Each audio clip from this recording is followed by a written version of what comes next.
Hello and welcome to Arise Educare. In this video, we will be discussing Bihar Economic Survey 2023-24. दोस्तों 70th BPSC के point of view से Bihar economic सर्वे से 2 से 3 प्रश्न आने की संभावना बनती है। हम प्रीलिम्स पॉइंट ऑफ व्यू से सारे इंपॉर्टेंट पॉइंट्स बिहार इकोनॉमिक सर्वे में जो मेंशन किए गए हैं इस वीडियो में देखेंगे। दोस्तों, बिहार इकोनॉमिक सर्वे बेसिकली जो प्रेजेंट किया गया वो 12 फेब 2024 को प्रेजेंट किया गया और इसको प्रेजेंट किया हमारे फाइनेंस मिनिस्टर और डिप्टी सीएम श्री सम्राट चौधरी जी ने।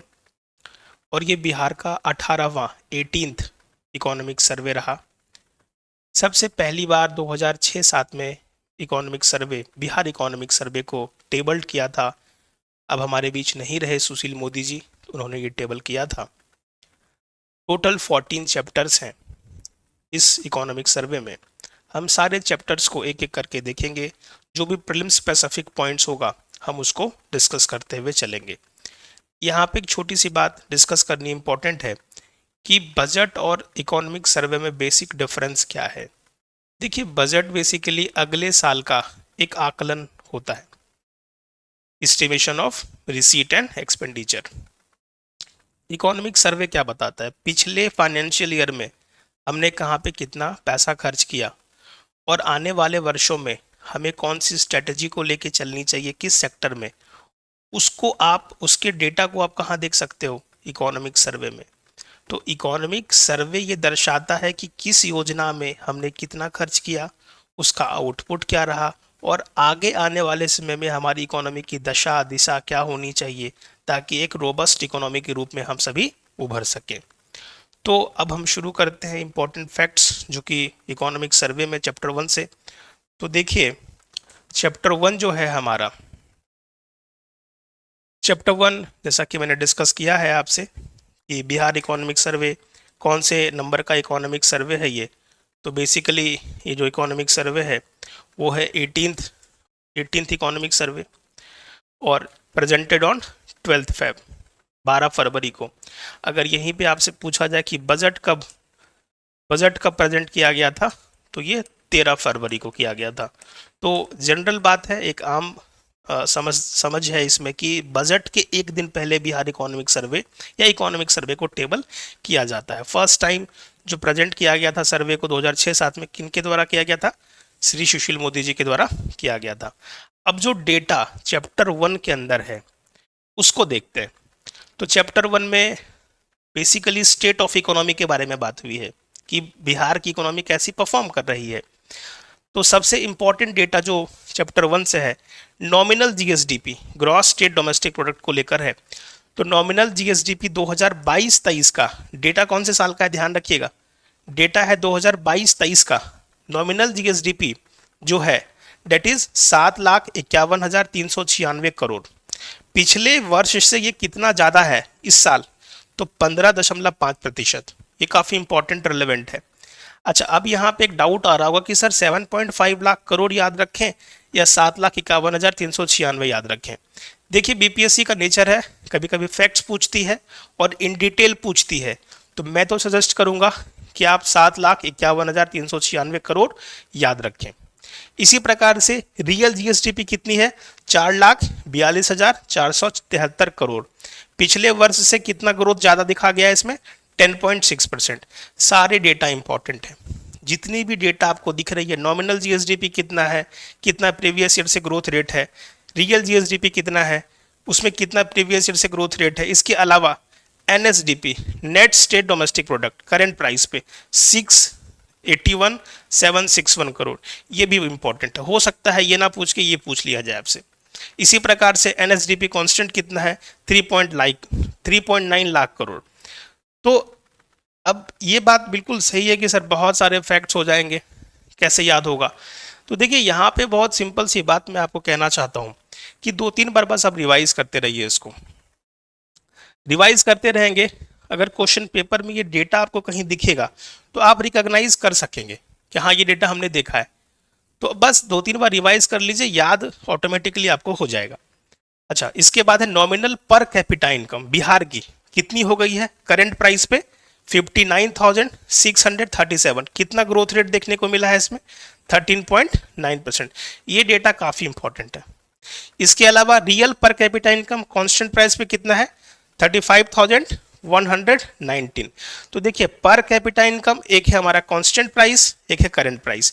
तो करंट पे कितना है? 59,637 और कांस्टेंट पे कितना है? 35,119। इसमें ग्रोथ रेट कितना देखने को मिला? नॉमिनल में 13.9 और रियल में कितना देखने को मिला? 9%। तो काफ़ी इंपॉर्टेंट है। मैं आपको एक चीज़ यहाँ पे बताना चाहूँगा कि इंडिया का अगर मैं बात करूं, इंडिया की अगर मैं बात करूं तो कांस्टेंट प्राइस पे पर कैपिटा इनकम जो इंडिया की है वो है 98,374। 98,374 और अगर ये कांस्टेंट प्राइस पे है। और अगर मैं करंट प्राइस की इंडिया की बात करूं, करंट प्राइस पे, तो वो है 1,72,276 रुपीज़।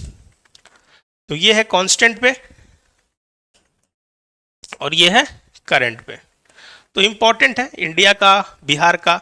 आप देख सकते हैं कि इंडिया से काफ़ी पीछे बिहार का डेटा आपको दिख रहा है। आगे बढ़ते हैं। अब यहाँ पे है GFCF यानी कि gross fixed capital formation percentage of GDP, कितना खर्च कर रहे हैं। बेसिकली कैपिटल फॉर्मेशन में कितना इन्वेस्टमेंट हो रहा है। तो कितना हो रहा है जीएसडीपी का? 4.7%। ये डेटा भी काफ़ी इंपॉर्टेंट है, एग्जाम में सीधा हो सकता है पूछ लिया जाए। CPI इन्फ्लेशन कितना है? 5.5%। ग्रामीण कितनी है? 5.5 और अर्बन कितना है? 5.6। डेटा कब से कब तक का है? सितंबर 2022 से सितंबर 2023 का डेटा है।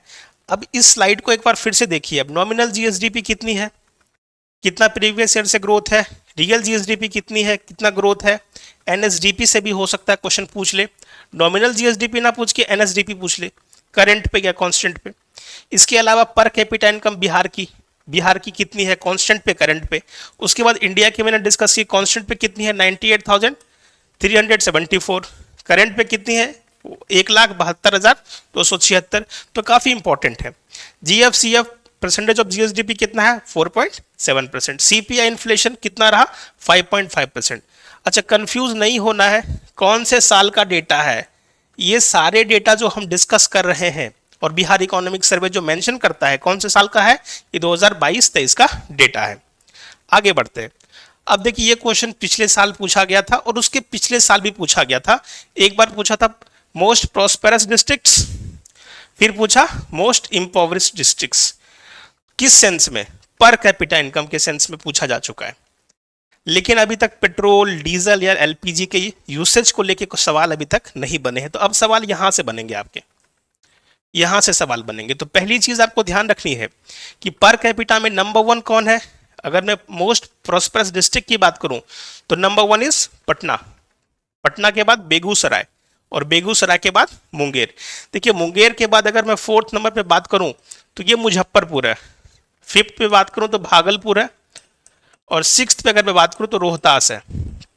तो ये 6 आपको याद रखने हैं, पटना, बेगूसराय, मुंगेर, मुजफ्फरपुर, भागलपुर एंड रोहतास। इसी प्रकार से मोस्ट इम्पोवरिश्ड डिस्ट्रिक्ट, तो सबसे जो खराब स्थिति है पर कैपिटा इनकम में वो है शिवहर की, शिवहर के बाद अररिया और अररिया के बाद सीतामढ़ी। अब एक आपके मन में सवाल आ रहा होगा कि सर क्या पर कैपिटा इनकम का जो डेटा है, जो आप ये डेटा देख रहे हैं, क्या सर हमें ये भी याद रखना है 1,14,541?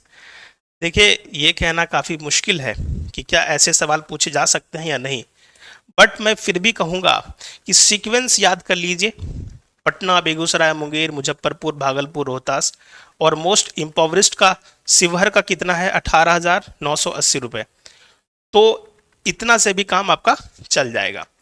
पेट्रोल कंजम्पशन की बात करूं तो सबसे प्रॉस्पेरस डिस्ट्रिक्ट जहां पे पेट्रोल की खपत सबसे ज़्यादा है वो पटना में ऑब्वियसली। इसी प्रकार से डीजल भी पटना और एलपीजी में भी पटना। इसके बाद आप देखो मोस्ट इम्पोवरिश्ड पेट्रोल में सबसे कम पेट्रोल की खपत कहाँ हो रही है? बांका, उसके बाद लखीसराय, उसके बाद शिवहर। इसी प्रकार से डीजल की खपत सबसे कम कहाँ है? शिवहर में। और इसी प्रकार से एलपीजी की सबसे कम खपत कहाँ है? That is in Araria. तो ये जो स्लाइड है ये काफ़ी इंपॉर्टेंट है, हो सकता है सवाल यहाँ से आपको देखने को एग्जाम में मिल जाए। अब देखिए इकोनॉमी में 3 सेक्टर्स आपने पढ़े होंगे, प्राइमरी, सेकेंडरी एंड टर्शरी। तो बिहार इकोनॉमी के सेक्टर्स को देखते हैं। प्राइमरी सेक्टर जो जीवीए, ग्रॉस वैल्यू एडेड में कंट्रीब्यूट करता है बिहार का, वो है 19.97%। और इसमें पिछले साल से जो ग्रोथ देखा गया है वो है 6.7%। प्राइमरी सेक्टर में जो हमारा वर्क फोर्स इंप्लॉयड है वो है 47.8%। इस डेटा को बहुत गौर से देखिए। जीवीए में कंट्रीब्यूशन ओनली 19.97 और वर्क फोर्स कितना लगा हुआ है 47.8%। तो आउटपुट रेशियो क्या हो गया, काफी कम हो गया। अच्छा, सेकेंडरी सेक्टर में कंट्रीब्यूशन कितना है बिहार इकोनॉमी में 20.04%। और पिछले साल से कितना ग्रोथ रेट देखने को मिला है सेकेंडरी सेक्टर में 6.8%। वर्क फोर्स सेकेंडरी सेक्टर में बिहार का वर्क फोर्स कितना एम्प्लॉयड है 25.9%। इसी प्रकार से टर्शरी यानी कि सर्विस सेक्टर, टोटल कितना कंट्रीब्यूशन है बिहार की इकोनॉमी में 59.98%। ग्रोथ पिछले साल से कितना है 13% और वर्क फोर्स कितना है 26.3%। तो सबसे ज्यादा जो इकोनॉमी बिहार की डिपेंडेंट है वो है टर्सरी सेक्टर पे, और वर्क फोर्स कितना एम्प्लॉयड है 26.3%। ये सारे डेटा काफी इंपॉर्टेंट है, कुछ भी पूछा जा सकता है। अच्छा, और भी कुछ इंपॉर्टेंट फैक्ट्स जो कि चैप्टर 1 में आपको देखने को मिलेंगे वो ये है कि देखिए सेंसस 2011 में हुआ था, 2021 में होना था बट नहीं हो पा रहा है। तो ध्यान रखिएगा कि अभी जो इकोनॉमिक सर्वे मेंशन करता है as per National Commission on Population, तो नेशनल कमीशन ऑन पॉपुलेशन का डेटा है कि share of Bihar population in total population of India has increase from 8.6% to 9.4%। तो सेंसस 2011 में ये कहा जा रहा था कि 8.6% of India's population lives in Bihar. अब ये 2023 में कितना होने का अनुमान है 9.4% of India's population live in Bihar. ठीक है, उसके बाद पॉपुलेशन डेंसिटी कितना, सेंसस 2011 आप सभी ने पढ़ा होगा, तो पॉपुलेशन डेंसिटी कितना पढ़ रहे हैं आप लोग 1106। ये बिल्कुल सही है, सेंसस 2011 में 1106 मेंशन्ड है, लेकिन बिहार इकोनॉमिक सर्वे कहता है कि पॉपुलेशन डेंसिटी हैज बिकम 1388। दोस्तों मैं आपको यहाँ पे क्लैरिफिकेशन करना चाहता हूँ, अगर क्वेश्चन में पूछेगा as per census 2011 population density of Bihar, तो आप क्या मार्क करेंगे 1106। लेकिन as per economic survey 2023-24, Bihar economic survey 2023-24, population density has become 1388। Important है। इसके बाद सेक्स रेशियो सेंसस में कितना था 918, इकोनॉमिक सर्वे कितना बोल रहा है, कितना होने का अनुमान है 953 2023 में। स्टेट पॉपुलेशन 2023 में कितना है बिहार की आबादी, बिहार इकोनॉमिक सर्वे क्या बता रहा है कि पहले कितनी थी 10 करोड़ के आसपास, अभी कितनी है लगभग 13 करोड़ के आसपास। और ये कितना ग्रोथ रेट पॉपुलेशन में बिहार में देखा जा रहा है, डेट इज 25.6%। ये नंबर काफी इंपॉर्टेंट है। ऑब्वियसली अगर ये पूछा जाएगा कि state population according to census 2011, तो ये तो यही रहेगा ना 10 करोड़। लेकिन अगर एज पर इकोनॉमिक सर्वे पूछेगा तो फिर ये वाला मार्क करना पड़ेगा आपको 13 करोड़ के समथिंग, 13 करोड़ 7,25,310 करोड़। ये काफी इंपॉर्टेंट है। Per capita income of Patna, Begusarai, Munger, Muzaffarpur and Bhagalpur and Rohtas is above average. Per capita GSDP of India we have discussed. Per capita constant पे कितना है 98,374 और करंट पे कितना है 1,72,276। तो ये सारे इंपॉर्टेंट फैक्ट्स हैं। देखिए अब चैप्टर 2 की बात करते हैं। तो चैप्टर 2 में भी पहली जो इकोनॉमिक इंडिकेटर्स हमने डिस्कस किया वो है जीएसडीपी, और जीएसडीपी कितना था 7,51,396। और ये पिछले डेटा कौन से साल का है 2022-23, तो पिछले फाइनेंशियल ईयर में से कितना इंक्रीमेंट हमें देखने को मिल रहा है जीएसडीपी में 20.1%। 2022-23 में टोटल एक्सपेंडिचर कितना था 2,31,904, जिसमें हमने कहाँ कहाँ खर्च किए, सबसे अधिक हमने खर्च किए सोशल सर्विसेज पे। रेवेन्यू डेफिसिट कितना था 0.11 लाख करोड़, जो कि 1.5% ऑफ जीएसडीपी रहा। कैपिटल रिसीट कितना था? 48,325। कैपिटल एक्सपेंडिचर कितना था? 6.4% ऑफ जीएसडीपी। तो सारे डेटा इंपॉर्टेंट है। फिजिकल डेफिसिट कितना है? 6.6% ऑफ जीएसडीपी। डेटा कौन से साल का है ये मत भूलिएगा। डेट आउटस्टैंडिंग, प्राइमरी डेफिसिट, डेप्ट आउटस्टैंडिंग, तो डेट जो है आउटस्टैंडिंग टोटल कितना हो चुका है? 39% ऑफ जीएसडीपी। इसी प्रकार से आप देखिए इंटरेस्ट पेमेंट जो बिहार सरकार दे रही है वो 2% दे रही है अपनी जीएसडीपी का। और स्टेट का अपनी आमदनी कितनी है अगर मैं बात करूं तो करीब 5.9% ऑफ जीएसडीपी वो स्टेट की अपनी रेवेन्यू है, एक प्रकार से प्राप्तियां हैं। पिछले साल कितना था? 4.9% ऑफ जीएसडीपी। 2022-23 में कितना हो चुका है? 5.9% ऑफ जीएसडीपी। तो ये सारे चीजें, ये सारे फैक्ट्स आपको एक प्रकार से 2-3 बार रिवाइज करने हैं। बस आपको ध्यान रखना है कि फिजिकल डेफिसिट कितना? तो 6% ऑफ जीएसडीपी। प्राइमरी डेफिसिट कितना? तो 3.9% ऑफ जीएसडीपी। डेट कितना? 39.0%। अब देखो जीएसडीपी अगर आप याद कर लेते हो तो ऑटोमेटिकली आपको मालूम चलेगा कि 6% कितना होगा, तो फिजिकल डेफिसिट निकाल लोगे। इसी प्रकार से प्राइमरी डेफिसिट निकाल लोगे। तो कुछ इस प्रकार से आपको लॉजिक से याद करने की जरूरत है। तीसरा चैप्टर जो है हमारा एग्रीकल्चर एंड एलाइड सेक्टर्स। देखिए बहुत सारी चीजें हैं इस चैप्टर में, बहुत ही ब्रीफली इसको डिस्कस करते हैं। जो बिहार की टोटल ज्योग्राफिकल एरिया है उसका 54.2% नेट सोन एरिया है, मतलब जिसमें खेती होती है। और एब्सोल्यूट नंबर अगर मैं बात करूं तो ये कितना हो जाता है? 50.70 लाख हेक्टेयर्स। और ये कुछ लैंड यूटिलाइजेशन पैटर्न है, ठीक है, कि फॉरेस्ट कितने लैंड पे है, land not available for cultivation, तो ये भी डेटा हो सकता है कुछ पूछा जाए। नेट सोन एरिया अगर बात करूं, सबसे ज्यादा किस डिस्ट्रिक्ट में हाईएस्ट नेट सोन एरिया आपको देखने को मिलेगा? That is Bhojpur. अच्छा, क्रॉपिंग पैटर्न, जो खेती होती है तो सबसे ज्यादा खेती बिहार में होती है अनाज की, फूड ग्रेन्स। फूड ग्रेन्स में भी मोटे अनाज, सीरियल क्रॉप्स 87.9%, उसके बाद pulses that is 6.4%। Sugar cane की बात की जाए 3.1%, ऑयल सीड्स 1.7%, फाइबर क्रॉप्स बहुत कम दैट इज 0.9%। तो फूड ग्रेन्स में सबसे ज्यादा सीरियल्स, उसके बाद पल्सेस, उसके बाद शुगर केन, उसके बाद ऑयल सीड्स, उसके बाद फाइबर क्रॉप्स। तो ये भी इंपॉर्टेंट है, असेंडिंग डिसेंडिंग में पूछा जा सकता है। क्रॉपिंग इंटेंसिटी कितनी है? 1.45। और हाईएस्ट क्रॉपिंग इंटेंसिटी आपको सबसे ज्यादा देखने को मिलेगी जहानाबाद में, दैट इज 1.93। उसके बाद शिवहर, उसके बाद सुपौल। आप एक भी याद रखोगे that is more than sufficient. ये पूछा जा सकता है सीधा, what is the cropping intensity of Bihar for the 22-23 और इकोनॉमिक सर्वे के अकॉर्डिंग 23-24 के अकॉर्डिंग क्रॉपिंग इंटेंसिटी कितनी है? That is 1.45। अब देखिए एग्रीकल्चर जो है वो इकोनॉमी में कितना ग्रॉस स्टेट वैल्यू एडेड में कंट्रीब्यूट करता है? That is 20%। पिछले 5 साल का देखो आप। इसी प्रकार से सबसे ज्यादा इरिगेशन कहां आपको देखने को मिलेगी? रोहतास में, सबसे कम शिवहर में। टोटल फूड ग्रेन प्रोडक्शन 2022-23 में कितना पहुंच चुका है? 197.36 लाख टन्स। पिछले साल से कितना ज्यादा है? That is 4.8%। काफी इंपॉर्टेंट डेटा है, कुछ भी पूछा जा सकता है आपसे। अच्छा, अब देखिए डिस्ट्रिक्ट्स विथ हाईएस्ट प्रोडक्शन, उसके बाद with highest productivity, with lowest productivity. तो production, productivity and lowest productivity. Rice की बात करूं, सबसे ज्यादा प्रोडक्शन कहां हो रहा है? रोहतास में। प्रोडक्टिविटी सबसे ज्यादा कहां है राइस की? रोहतास में ही है। और सबसे कम कहां हो रही है? मधुबनी में। इसी प्रकार से वीट में भी रोहतास आगे है, लेकिन प्रोडक्टिविटी में चेंज हो गया है, खगड़िया। और सबसे कम में जमुई।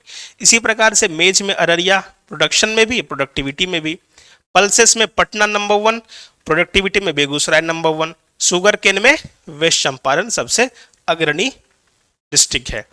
देखिए अब यहाँ से बहुत रेयर है कि सीक्वेंस में पूछे कि नंबर 1 ना पूछ के नंबर 2 पूछ ले, बट फिर भी आप कोशिश करेंगे कुछ लॉजिक से, तो इसको ध्यान में बस रख लीजिएगा। राइस में रोहतास, वीट में रोहतास, मेज में अररिया, पल्स में Patna, sugar cane west Champaran. Lowest भी पूछ सकता है, तो वीट का जमुई है और राइस का मधुबनी है, तो ये भी काफ़ी इंपॉर्टेंट हो सकता है। आगे बढ़ते हैं। अच्छा, और भी कुछ कुछ चीज़ें हैं कि जैसे वेस्टर्न कोसी कनाल स्कीम से मधुबनी और दरभंगा डिस्ट्रिक्ट को काफ़ी बेनिफिट मिला है और उनका एक प्रकार से जो फसल इरिगेशन पोटेंशियल है वो काफ़ी बढ़ा है। अपार्ट फ्रॉम डैट, जो कृषि क्रमन अवार्ड्स बिहार को मिले हैं अभी तक, वो 5 कृषि क्रमन अवार्ड्स मिल चुके हैं for the rice, wheat and मेज। काफ़ी इंपॉर्टेंट है, हमेशा पूछा भी जाता है सवाल ये। एग्रीकल्चर रोड मैप 2008 में शुरुआत की गई थी और अभी तक 4 रोड मैप आ चुके हैं। जो एग्रीकल्चर रोड मैप 4 है वो भी लॉन्च किया गया था पिछले साल, जो कि 2023 से लेके 2028 तक प्रभावी रहेगा। श्रीमती द्रौपदी मुर्मू ने उसको लॉन्च किया था, तो उसके कारण भी आपने देखे बहुत सारे कृषि क्रमन अवार्ड्स एग्रीकल्चर रोड मैप योजना के तहत बिहार को प्राप्त हुए हैं। अब देखिए फ्रूट्स की बात करते हैं, तो सबसे अधिक फ्रूट जो बिहार में उत्पादन हुआ वो रहा बनाना, और बनाना में सबसे अग्रणी जिला दैट इज मधुबनी। यहाँ पे वैशाली नंबर 2 है, ये इंपॉर्टेंट फैक्ट है क्योंकि वैशाली हमेशा नंबर 1 रहता था, अभी नंबर 2 है। इसके बाद मुजफ्फरपुर। मैंगो में सबसे आगे दरभंगा, फिर इस चंपारण। गुआभा में नालंदा। लीची ओबियसली मुजफ्फरपुर।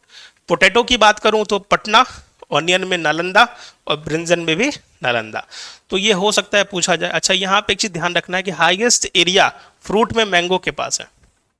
प्रोडक्शन में बनाना है लेकिन एरिया में कौन सा है, that is mango. Mango is in mango highest area में कल्टीवेट हो रहा है और बनाना एब्सोल्यूट नंबर में सबसे ज्यादा प्रोड्यूस हो रहा है। अब देखिए प्रोडक्टिविटी सबसे ज्यादा किसकी है, बनाना की है 45.7%। इसके बाद पाइनएप्पल और इसके बाद पपाया। ये डेटा सीधा इकोनॉमिक सर्वे से लिया गया है तो बिल्कुल ऑथेंटिक है, तो आप इसको एक बार देख लीजिएगा। इसके बाद अगर मैं बात करूं प्रोडक्टिविटी और वेजिटेबल्स में, तो सबसे ज्यादा प्रोडक्टिविटी वेजिटेबल्स में पोटैटो की है 26.8% पर हेक्टेयर है। इसके बाद अनियन, उसके बाद ब्रिंजल, टोमेटो, कैबेज, ये सब भी आप एक बार देख लीजिएगा। अब कुछ योजनाएं हैं एनिमल हस्बेंड्री को लेके, फिशरीज को लेके, ये मेंस के लिए ज़्यादा इंपॉर्टेंट है, हम इसको डिस्कस करेंगे मेंस में। बट अभी बस देख लीजिए लाइव स्टॉक वेल्थ जो बिहार इकोनॉमिक सर्वे बताता है कि सबसे ज़्यादा पोल्ट्री, उसके बाद कैटल, उसके बाद गोट, उसके बाद बफलो। मिल्क प्रोडक्शन सबसे ज़्यादा काव, 63.7% मिल्क काव का बिहार में उत्पादन हो रहा है। फिर बफेलो का 34.1%, उसके बाद गोट का। फिशरी प्रोडक्शन में मधुबनी सबसे आगे है, उसके बाद दरभंगा, उसके बाद ईस्ट चंपारण। एग प्रोडक्शन बढ़ा है, अब हो चुका है 327.43 करोड़ एग्स। पहले कितना था उतना रिलेवेंट नहीं है, बट हाँ टोटल फिश पूछा जा सकता है आपको। 8.46 लाख टन 2022-23 में फिश का प्रोडक्शन हुआ है। कितना पहले था 2018-19 में, डेट इज 6.02 लाख टन। कितना इंक्रीमेंट देखने को मिला है पिछले 5 साल में, 8.9%। तो यहाँ से सवाल बन सकता है। Highest fish production obviously discussed हमने किया यहाँ पे मधुबनी, लेकिन डिस्ट्रीब्यूशन ऑफ फिश सीड्स में सबसे ज्यादा दैट इज मुजफ्फरपुर। तो ये भी इंपॉर्टेंट है, याद रखिएगा। हाईएस्ट फिश प्रोडक्शन में मधुबनी और फिश सीड्स में डिस्ट्रीब्यूशन में मुजफ्फरपुर। अब एग्रीकल्चर इनपुट्स की बात करें तो योजनाएं जैसे हर खेत तक सिंचाई का पानी, ये सब चीज़ें हैं। बिहार राज्य फसल सहायता योजना, जैविक खेती प्रोत्साहन योजना। तो एग्रीकल्चर को प्रमोट करने के लिए बिहार सरकार अलग अलग योजनाओं को प्रमोट करती है, तो ये मेंस में हम देखेंगे और डिटेल में। फिलहाल अगर मैं सोर्स ऑफ इरिगेशन की बात करूं बिहार में, तो सबसे अधिक खेती होती है ट्यूबवेल के माध्यम से 63.1%, उसके बाद कैनाल्स और उसके बाद टैंक। ग्रॉस इरिगेटेड एरिया सबसे ज़्यादा रोहतास में है और सबसे कम शिवहर में है। यूरिया जो है सबसे ज़्यादा फर्टिलाइजर के रूप में यूज़ किया जाता है, डेट इज 62.5%। जो फर्टिलाइजर कंजम्पशन है 2020-21 में 201 केजी पर हेक्टेयर यूज होता था, अब कितना बढ़ के हो चुका है 207 केजी पर हेक्टेयर। तो ये भी सवाल पूछा जा सकता है कि फर्टिलाइजर में सबसे ज़्यादा यूज होता है यूरिया, कितना इंक्रीमेंट हुआ है, कितना 207 केजी पर हेक्टेयर का इंक्रीमेंट हुआ है, कितने से 201 केजी से हुआ है। सबसे ज़्यादा यूरिया यूज करने वाला जिला कौन सा है हमारा, पूर्णिया जिला। एनर्जी इन एग्रीकल्चर की बात करें तो आप देखिए जो कंजम्पशन एनर्जी मतलब इलेक्ट्रिसिटी की थी 2018-19 में कितनी थी 726.71 मिलियन यूनिट्स। अब बढ़ती कितनी हो चुकी है? 3780.94 मिलियन यूनिट्स। तो एग्रीकल्चर में एनर्जी कंजम्पशन काफ़ी बढ़ी है। तो ये भी बहुत इंपॉर्टेंट फैक्ट्स हैं। चैप्टर 4 की बात कर लेते हैं। तो बिहार इकोनॉमिक सर्वे कहता है कि जो बिहार का सेकेंडरी सेक्टर है वो मेनली चार सेक्टर्स पे निर्भर करता है। एक उसने कहा है माइनिंग एंड क्वेरिंग, दूसरा मैन्युफैक्चरिंग, तीसरा इलेक्ट्रिसिटी गैस सर्विसेज, चौथा कंस्ट्रक्शन। तो ये मेन 4 पिलर्स हैं बिहार की सेकेंडरी सेक्टर्स के according to Bihar economic survey. अब जैसे एक बियाडा नाम की संस्था है, बियाडा का फुल फॉर्म जैसे कि आपको पता ही होगा, Bihar industrial area development authority. और बेसिकली जो इन्वेस्टमेंट प्रमोशन पॉलिसी है बियाडा उसको इम्प्लीमेंट करने की कोशिश करता है और 75 इंडस्ट्रियल एरियाज बनाए गए हैं और टोटल 9 क्लस्टर्स बनाए गए हैं।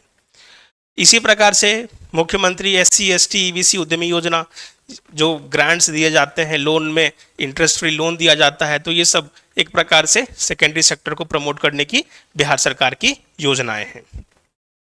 टूरिज्म सेक्टर की बात करते हैं तो टूरिज्म सेक्टर में पिछले 5 साल में बजट जो है कितना अब किया गया है? 490 करोड़।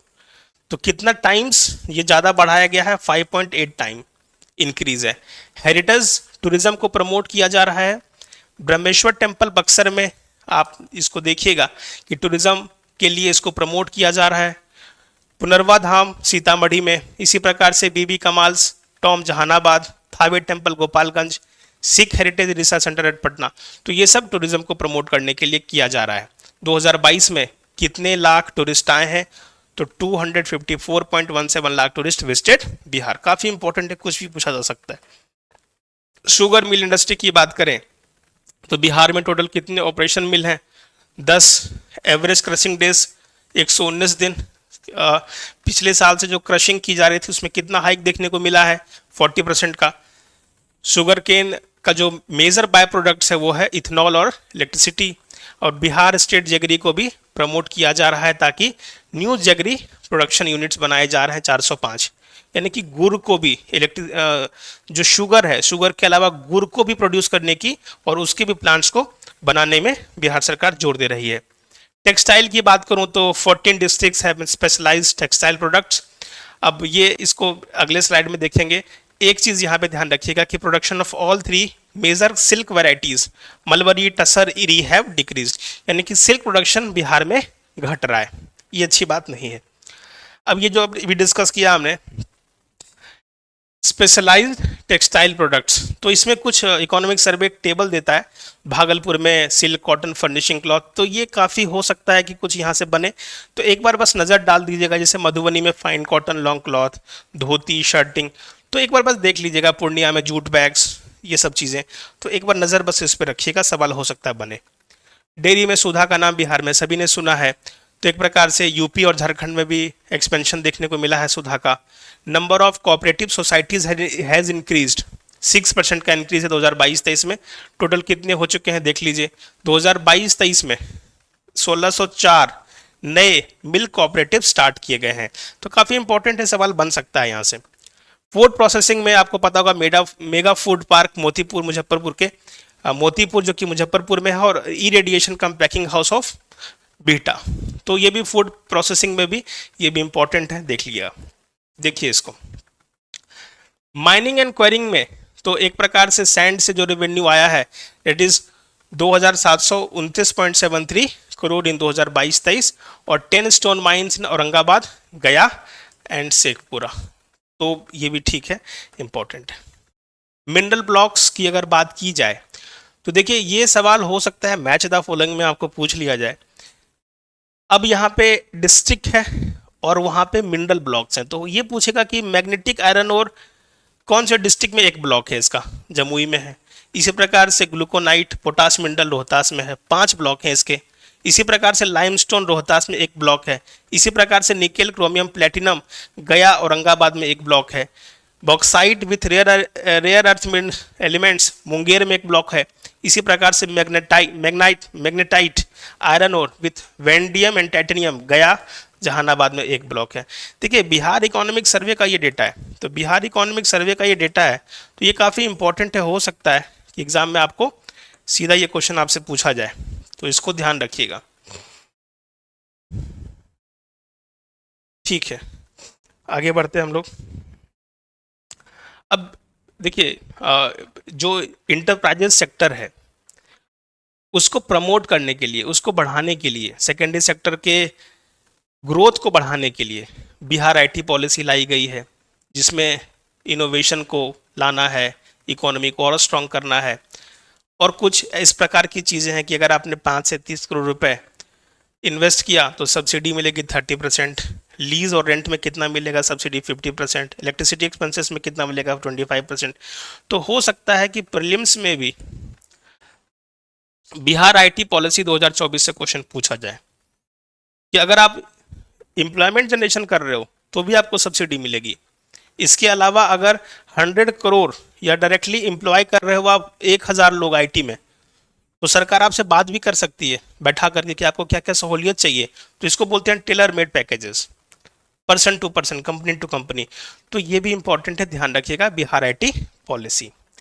इसके अलावा बिहार टूरिज्म पॉलिसी, दिसंबर 2023 में इसको लॉन्च किया गया था। वर्ल्ड क्लास इंफ्रास्ट्रक्चर बनाना है, थीम बेस्ड टूरिस्ट डेस्टिनेशन बनाने हैं, etcetera etcetera.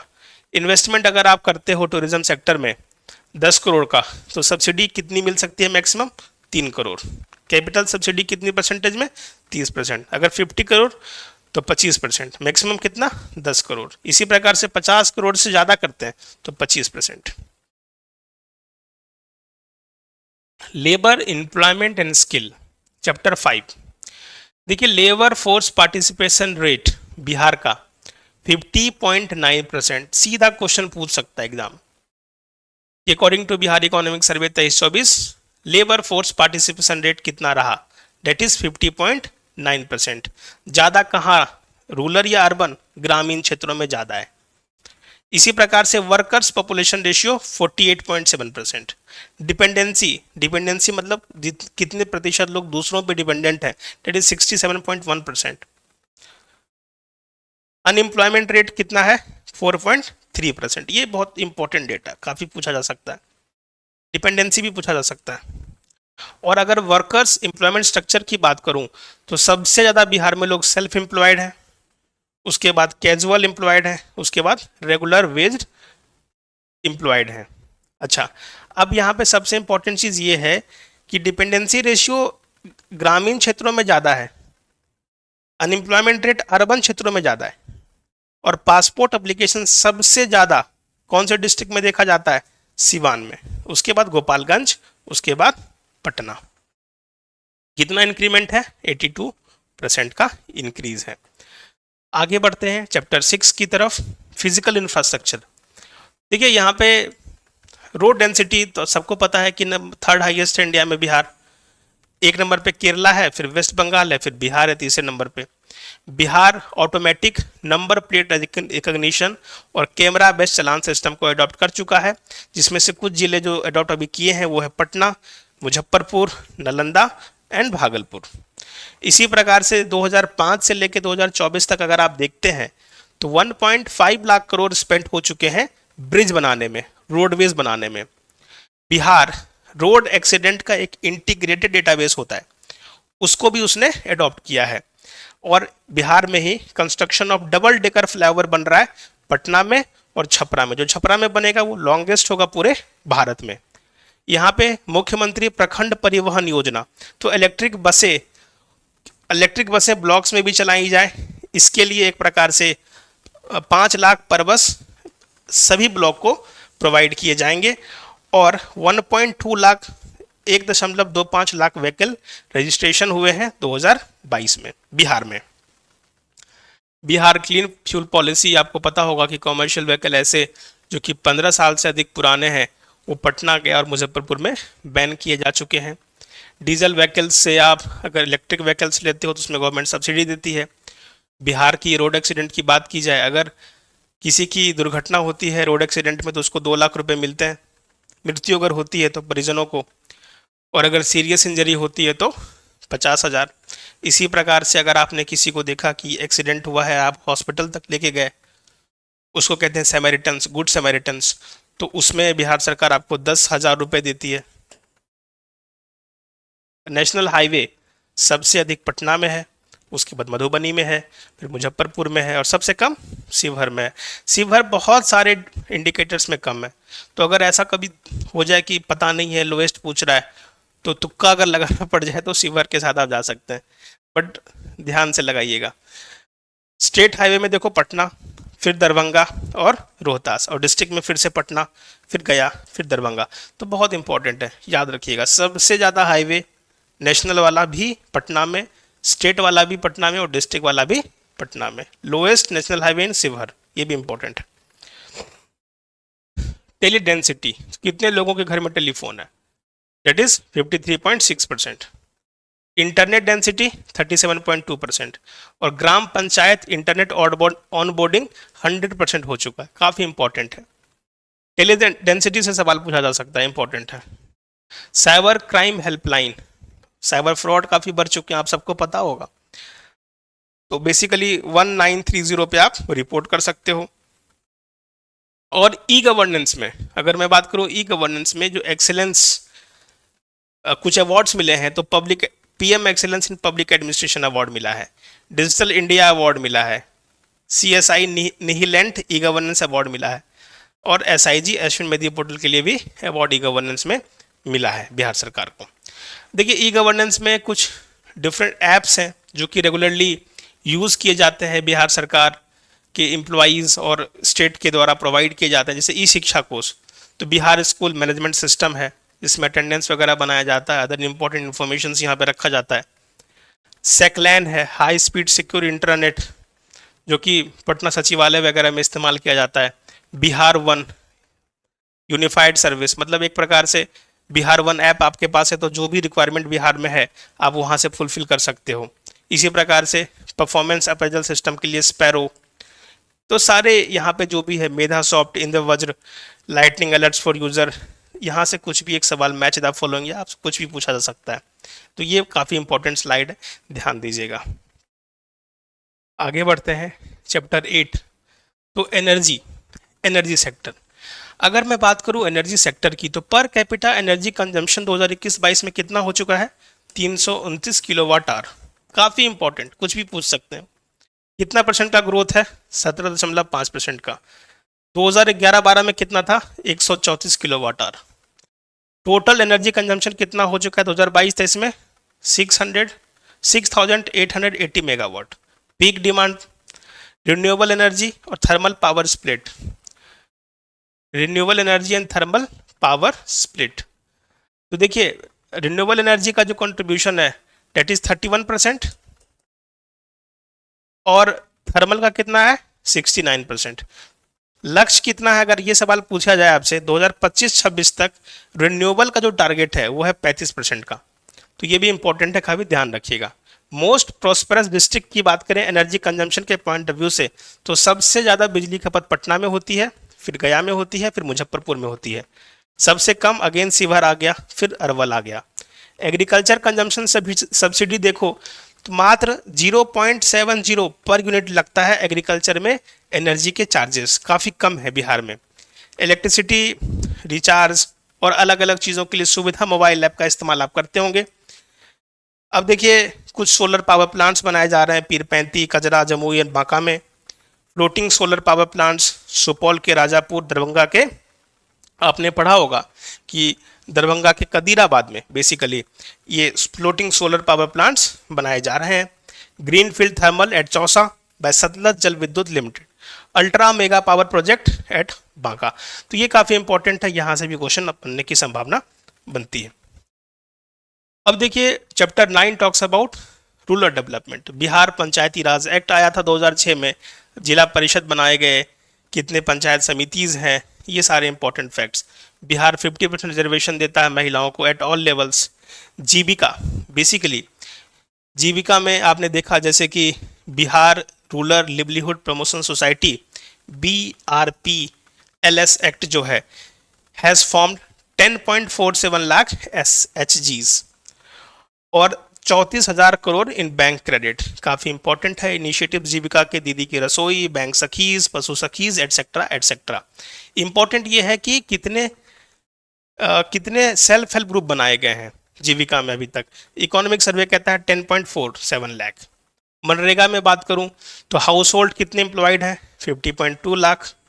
Women employed percentage में निकालोगे तो 56.4%। और कितने लाख जॉब कार्ड इशू किए गए 2022-23 में, 167 लाख जॉब कार्ड इशूड। तो ये इंपॉर्टेंट फैक्ट्स। अब जिनके पास ज़मीन नहीं है उसके लिए होम स्ट्रीट लैंड स्कीम है। इसके 3 कंपोनेंट है, महादलित विकास मिशन, गृहस्थल योजना एंड ट्रैवल सब प्लान्स। देखिए 2022-23 में जो लैंड डिस्ट्रीब्यूट किए गए 4,753.75 एकर्स, कितनी फैमिलीज को, लगभग 95,075 फैमिलीज को। तो ये इकोनॉमिक सर्वे का डेटा है, काफ़ी इंपॉर्टेंट है, सीधा हो सकता है पूछ लिया जाए। इसके बाद अर्बन डेवलपमेंट की बात करते हैं। लेवल ऑफ अर्बनाइजेशन, सेंसस 2011 के अकॉर्डिंग कितना है बिहार का, 11.3%। सबसे ज़्यादा अर्बनाइज डिस्ट्रिक्ट कौन है, पटना, उसके बाद मुंगेर। अच्छा, यहाँ पे थोड़ा सा ध्यान रखिएगा कि मोस्ट अर्बनाइज पटना है, लेकिन हाईएस्ट रेट ऑफ अर्बनाइजेशन सबसे ज़्यादा कौन से डिस्ट्रिक्ट का है, highest rate of urbanisation that is Begusarai, 19.3%। Important, most important.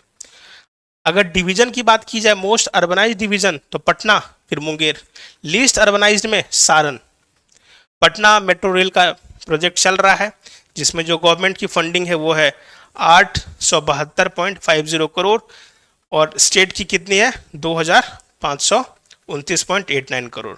Municipal finances जो सेल्फ जनरेटेड इनकम है बिहार में वो है 13,884 लाख। 2022-23 का ये डेटा है। Chapter 11 talks about banking and allied sectors. अब देखिए ये बहुत फैक्चुअल इन्फॉर्मेशन है, इतना काम का नहीं लग रहा, लेकिन फिर भी number of total ATMs as per 31 मार्च 2023, तो पूरे बिहार में 7,124 एटीएम्स हैं। इसके अलावा पब्लिक सेक्टर बैंक्स कितने हैं, आरआरबी कितने हैं, प्राइवेट बैंक्स कितने हैं, ये भी इंपॉर्टेंट है, देख लीजिएगा। क्रेडिट डिपॉजिट रेशियो इंप्रूव हुआ है, जो कि 53 पहले था, अब कितना हो चुका है, 55.6%। एनपीए हमारा घटा है, पहले कितना था 11.3, अब कितना हो चुका है 9.3। तो बेसिकली ये बैंकिंग सेक्टर्स में भी हम इम्प्रोवाइज कर रहे हैं, इस प्रकार की चीज़ों को ये दर्शाता है। Chapter 12 talks about human development. तो ह्यूमन डेवलपमेंट की बात करें तो पॉपुलेशन जो बिहार में ग्रोथ रेट देखा गया 25.4%, 2011 का ये डेटा है, सेंसस 2011 का डेटा है, और इंडिया का कितना था 17.7%। इसी प्रकार से पॉपुलेशन डेंसिटी की बात की जाए तो 1106 अभी डिस्कस किया हमने, और इंडिया का कितना है 382। इसी प्रकार से सेक्स रेशियो 918, इंडिया का कितना है 943। टोटल फर्टिलिटी रेट कितना 3, इंडिया का 2। अगर बिहार का पूछेगा TFR 3 है, रूरल कितना है 3.1, अर्बन कितना है 2.3। इसी प्रकार से चाइल्ड सेक्स रेशियो इंपॉर्टेंट है। लाइफ एक्सपेक्टेंसी से सवाल पूछा जा सकता है, याद रखिएगा 69.5 ईयर्स हो चुका है, इंडिया का कितना है 70 साल। क्रूड बर्थ रेट 25.5, इंडिया का 19.5। इन्फेंट मोर्टलिटी रेट बिहार का कम है, इंडिया का ज़्यादा है, तो ये भी इंपॉर्टेंट है। इंस्टीट्यूशनल मतलब हॉस्पिटल में डिलीवरीज कितने परसेंट बिहार में हो रहे हैं 76.2%, और इंडिया में कितना हो रहा है 88.6%। इसी प्रकार से वैक्सीनेशन इम्यूनाइजेशन कितना हो रहा है बिहार में 71% बच्चों का, और इंडिया में 76.1% बच्चों का। बेस्ट डिस्ट्रिक्ट हेल्थ इंस्टीट्यूशन पर 10 लाख पॉपुलेशन, तो इसमें जमुई का नाम आता है, ये याद रखिएगा, Jamui. Primary education drop out जो है हमारा वो 0% हो चुका है, यानी कि प्राइमरी एजुकेशन में कोई ड्रॉप आउट नहीं है। स्टूडेंट टीचर जो नेशनल एजुकेशन पॉलिसी बताती है वो 30 स्टूडेंट्स पे एक टीचर बताती है, बट बिहार क्या कह रहा है कि हमारे 25 बच्चों पे एक शिक्षक अवेलेबल है। ये डेटा किसका है, इकोनॉमिक सर्वे का, ये भी इंपॉर्टेंट है। अब ये कुछ यूथ कल्चर एंड स्पोर्ट्स में सेपरेट डिपार्टमेंट स्पोर्ट्स के लिए इस्टेब्लिश किया गया 2024 में। स्पोर्ट्स यूनिवर्सिटी क्रिकेट स्टेडियम बन रहा है राजगीर नालंदा में, आप सबको पता ही होगा। Women development, women taking house hold decision 87% women ले रही हैं, और वुमेन हैविंग बैंक अकाउंट 77% जो ऑपरेट करती हैं। वुमेन ओन हाउस और लैंड 55.3%, तो वुमेन की स्टेटस काफ़ी अच्छी हो रही है एक प्रकार से। सोशल वेलफेयर का देखें आप तो ट्रांसजेंडर के बारे में बात है। 2022 जो कास्ट सेंसस हुआ उसमें टोटल जो ट्रांसजेंडर का नंबर है वो है 825, जबकि सेंसस 2011 क्या कह रहा है 40,000। तो कास्ट सेंसस कह रहा है 825 ट्रांसजेंडर और सेंसस 2011 कह रहा है 40,827। काफ़ी मिसमैच है। किंडर महोत्सव मनाते हैं 2016 से। First state to do the ensuring inclusion and social welfare to transgenders, Bihar state transgender board establish किया गया है बिहार में। तो वेलफेयर स्कीम्स भी काफ़ी चलाए जा रहे हैं ट्रांसजेंडर्स के लिए। अब चाइल्ड डेवलपमेंट चैप्टर 13 की बात करते हैं तो देखिए इंडिकेटर्स जो हेल्थ के हैं, वेस्टिंग, स्टंटिंग, अंडरवेट, एनेमिक। तो सवाल पूछा जा सकता है वेस्टिंग बिहार में कितने परसेंट वेस्टिंग आपको देखने को मिलेगा, 22.9%। इसी प्रकार से स्टंटिंग, इसी प्रकार से अंडरवेट और इसी प्रकार से एनीमिया। एनीमिया क्या है, आयरन की कमी। अंडरवेट क्या है, अगर एज के अकॉर्डिंग वेट नहीं है तो अंडरवेट हो गया। स्टंटिंग क्या है, एज के अकॉर्डिंग अगर हाइट नहीं है तो स्टंटिंग हो गया। और अगर वेस्टिंग क्या है, हाइट के अकॉर्डिंग अगर वेट नहीं हुआ तो। इसमें कुछ भी पूछा जा सकता है। वेस्टिंग में सबसे अच्छा परफॉर्मेंस किसका है, तो वेस्टिंग अगर सबसे ज्यादा है कहीं, अरवल में सबसे ज्यादा है, तो सबसे खराब परफॉर्मेंस किसका हो गया, अरवल का। और सबसे कम अगर वेस्टिंग है तो बेस्ट परफॉर्मर वेस्टिंग में कौन हो गया, वेस्ट चंपारण। तो यहाँ पे हाईएस्ट का मतलब क्या हो गया कि वेस्टिंग सबसे ज्यादा कहीं है, तो वेस्टिंग में सबसे वर्स्ट परफॉर्मर कौन हो गया, अरवल। इसी प्रकार से स्टंटिंग, अंडरवेट एंड ओवरवेट याद रखिएगा। एनीमिया सबसे ज्यादा जो आपको देखने को मिलता है वो जमुई में मिलता है और सबसे कम गोपालगंज में। बिहार की 16% आबादी 0 से 6 साल की है, 0 to 6 ईयर्स। 42% जो under the age of 0 to 18 years. इसी प्रकार से अगर आप देखो तो भारत की 12% आबादी चाइल्ड एज ग्रुप बिहार में है। अब कुछ योजनाएं हैं चाइल्ड डेवलपमेंट को लेके, मिशन वात्सल्य, परवरिश, चाइल्ड हेल्पलाइन, बाल संसद, गुल्लक बच्चा बैंक, ई लॉट्स। तो ध्यान रखिएगा, Parvarish family based care for orphans. Mission Vatsalya aims child protection strengthening juvenile justice. Match the following पूछ सकता है। बाल संसद क्या है, प्रमोटिंग लीडरशिप। गुल्लक बच्चा बैंक फाइनेंशियल लिटरेसी बच्चों में देना। और ई लॉट्स डिजिटल लर्निंग सोर्सेस। काफी इंपॉर्टेंट है, एग्जाम में सवाल यहां से बन सकता है। अब आते हैं हमारा जो आखिरी चैप्टर है, चैप्टर 14 पे, that is environment, climate change, disaster management. देखिए एनुअल रेनफॉल जो बेसिकली इकोनॉमिक सर्वे बताता है वो हुआ है 849.1 mm, जो कि लॉन्ग टर्म एवरेज 1009.4 mm से कम है। तो बारिश कम हुई है। इसके अलावा जो बिहार में रेनफॉल होता है उसमें साउथ वेस्ट मानसून का कंट्रीब्यूशन कितना होता है, 81.7%। हाईएस्ट रेनफॉल 2022 से इसमें सबसे ज़्यादा कहाँ हुआ है, किशनगंज में सबसे ज़्यादा बारिश, उसके बाद अररिया, फिर पूर्णिया। सबसे कम जहानाबाद, फिर बक्सर, फिर अरवल। इसी प्रकार से आप देखो फॉरेस्ट एरिया कितना है, तो 9,722 स्क्वायर किलोमीटर। इंक्रीमेंट कितना है, 10.32%। टोटल ग्रीन एरिया कितना है बिहार में, that is 13,896 square kilometre. Increment कितना है, 14.75। थंडर स्टॉर्म इम्पैक्ट, वज्रपात का कहर कहाँ सबसे ज़्यादा देखने को मिला, गया और भोजपुर। फॉरेस्ट टाइप में अगर आप देखो तो ओपन फॉरेस्ट बिहार में सबसे ज़्यादा, फिर मॉडरेटली डेंस और उसके बाद डेंस फॉरेस्ट। तो याद रखिएगा ओपन फॉरेस्ट सबसे अधिक और डेंस फॉरेस्ट सबसे कम। कितने प्रतिशत फॉरेस्ट बिहार में जहां पे आग लगने की संभावना ज़्यादा बनती है, it is 64% of forest. Carbon stock कितना, 5.69 करोड़ टन का कार्बन स्टॉक बिहार के फॉरेस्ट के कारण आपको देखने को मिलता है। अब जैसे कुछ योजनाएं हैं, नेट जीरो कार्बन इमिशन 2070 तक पूरा करना है, ये बिहार सरकार का भी लक्ष्य है और गवर्नमेंट ऑफ इंडिया का भी लक्ष्य है कि नेट जीरो कार्बन इमिशन कब तक अचीव करना है हमको, 2070 तक। ग्रीन बजटिंग हम कब से कर रहे हैं, 2019 से कर रहे हैं।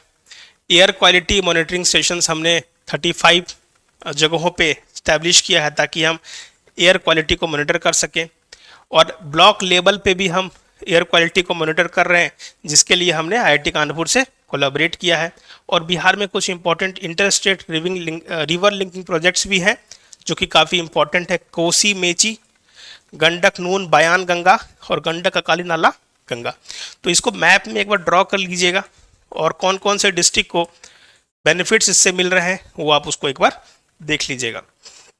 देखिए बिहार इकोनॉमिक सर्वे जो भी इंपॉर्टेंट फैक्ट्स फिगर थे हमने इस वीडियो में कवर किया है, इसका पीडीएफ डिस्क्रिप्शन में भी है और हमारे वेबसाइट से भी आप डाउनलोड कर सकते हैं। आशा करता हूँ कि आपको समझ में आया होगा। Thank you very much.